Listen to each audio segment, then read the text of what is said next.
میں اللہ کا پیغام لے کر آیا ہوں، اللہ کی بات سنانے آیا ہوں، اور پوری قوم سے کہتا ہوں کہ اللہ کے واسطے سب مل کے توبہ کرو۔ دیکھو جس قوم میں ظلم پھیل جاتا ہے، جس قوم میں دھوکہ پھیل جاتا ہے، جس قوم میں جھوٹ پھیل جاتا ہے، وہ قوم ذلیل ہو جاتی ہے، چاہے وہ مسلمان ہو چاہے وہ غیر مسلم ہو۔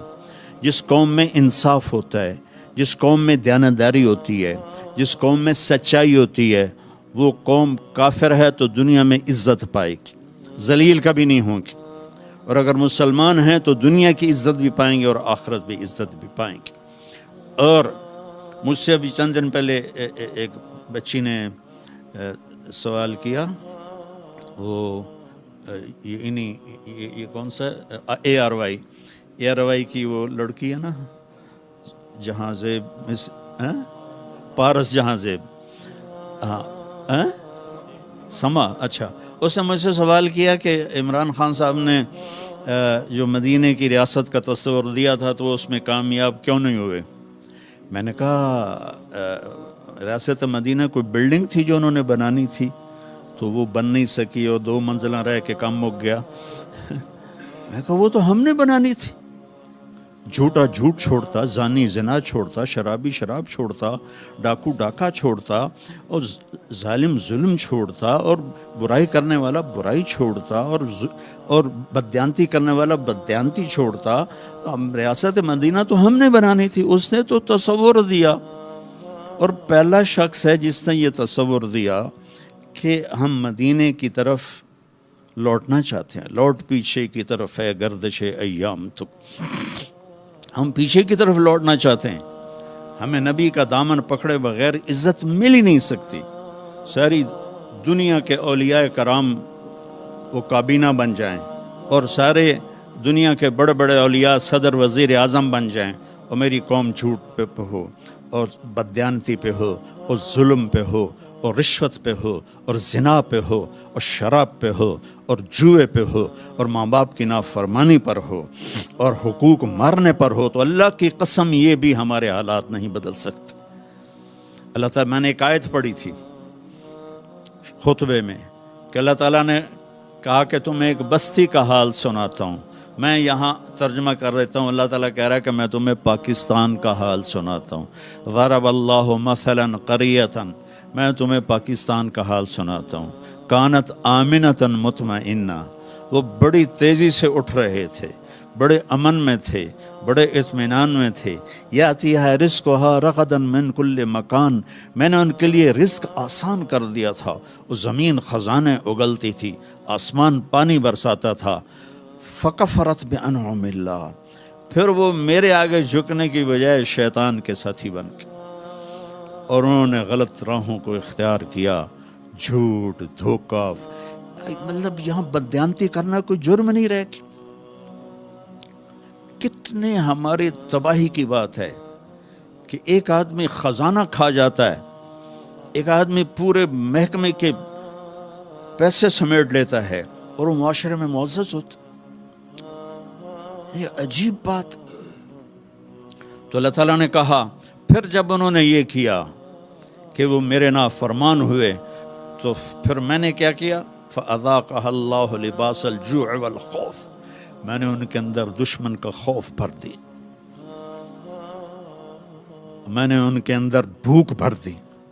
ایک اور حدیث سے یاد آئی، یوشک الامم ان تداعی علیکم کما تداعی الآکلۃ الی قصعتها، ایک دن آئے گا میری امت کو ایسے تقسیم کریں گے غیر جیسے دسترخوان پہ روٹی تقسیم کی جاتی ہے، ٹکڑے ٹکڑے کر کے۔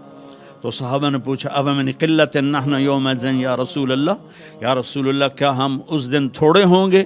اب میں کہا لا انتم یومئذ کثیر، تم بہت زیادہ ہوگے، ولکنکم غثاء، ان کا غثاء السیل، تم بارش کے طوفانی پانی کے اوپر جو تنکے تیر رہے ہوتے ہیں، تم ایسے تنکوں کی طرح بے حیثیت اور بے قیمت ہوگے، اور وَلَا يَقْذِفَنَّ فِي قُلُوبِكُمُ الْوَهْنَ، اور اللہ تمہارے دلوں میں وہن ڈال دے گا۔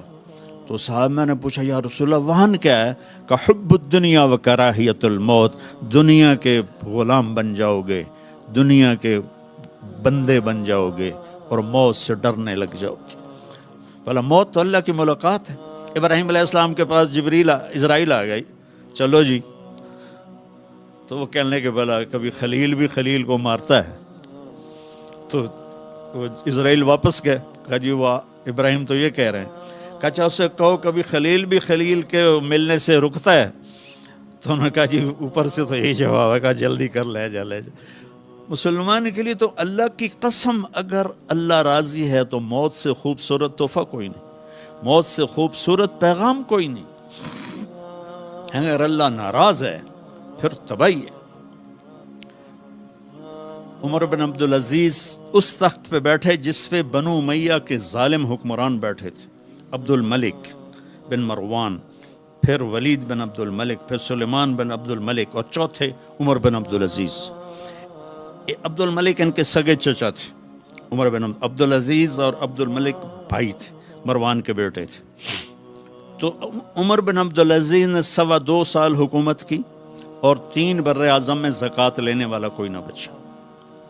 3 بر اعظم پہ حکومت تھی، جنوبی فرانس سے لے کر شمالی افریقہ تک اور ملتان تک اس بندے کا جھنڈا لہراتا تھا، اور 3 بر اعظم میں زکوٰۃ لینے والا کوئی نہ بچا کہ پہلے خزانہ اپنا سمجھ کے لوٹتے رہے، اور انہوں نے خزانے کو امانت سمجھ کے استعمال کیا۔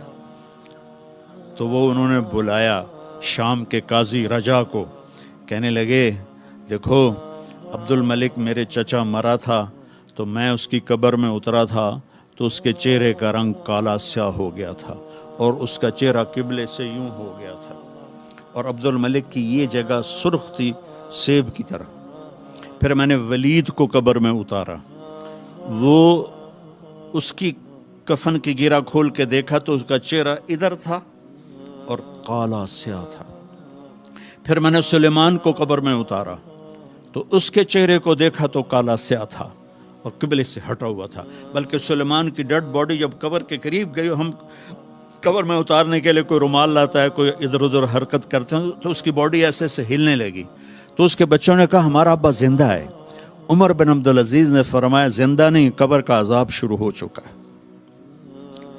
اور یہ ان تینوں کا جرم کیا تھا؟ ظالم تھے، بددیانت تھے، قومی خزانے کو ذاتی ملک بنا لیا تھا۔ یہ کیا سمجھتے ہیں حکمران کہ یہ مزے کریں گے؟ ان سب کے ہاتھ ایسے بندھے ہوں گے قیامت کے دن۔ یہ جتنے جج صاحبان ہیں یہ کیا سمجھتے ہیں کہ ہمیں بڑی اعلیٰ پوسٹ ملی ہوئی ہے؟ ان کے قیامت کے دن ہاتھ یہاں بندھے ہوئے ہوں گے۔ پھر اللہ پوچھے گا بتا تجھے جو حکمران بنایا تھا تو نے کیا کیا میرے بندوں کے ساتھ؟ اگر وہ جواب دے سکا تو اس کے ہاتھ چھوڑ دیے جائیں گے، ورنہ انہی بندے ہاتھوں کے ساتھ جہنم میں گر جائے گا۔ اور قاضی سے اللہ پوچھے گا ہاں کیا فیصلے کیے تھے، کتنے ظلم کے فیصلے کیے تھے، کتنے عدل کے فیصلے کیے تھے۔ اگر وہ عدل کے فیصلوں میں کامیاب ہو گیا تو ہاتھ چھوڑ دیے جائیں گے اور جنت میں چلا جائے گا۔ اگر ظلم کے فیصلے کرتا مر گیا تو انہی بندے ہاتھوں کے ساتھ آگ میں چلا جائے گا۔ بھائیو آخرت بھی ہے، بھائیو صرف دنیا نہیں ہے، آخرت بھی ہے۔ ٹک حرص و ہوس کو چھوڑ میاں، مت دیس بدیس پھرے مارا، قزاق اجل کا لوٹے ہے دن رات بجا کر نکارا۔ کیا بدیا بھینسا بیل شتر، کیا گونی پلہ سر بارا، کیا گیہوں چاول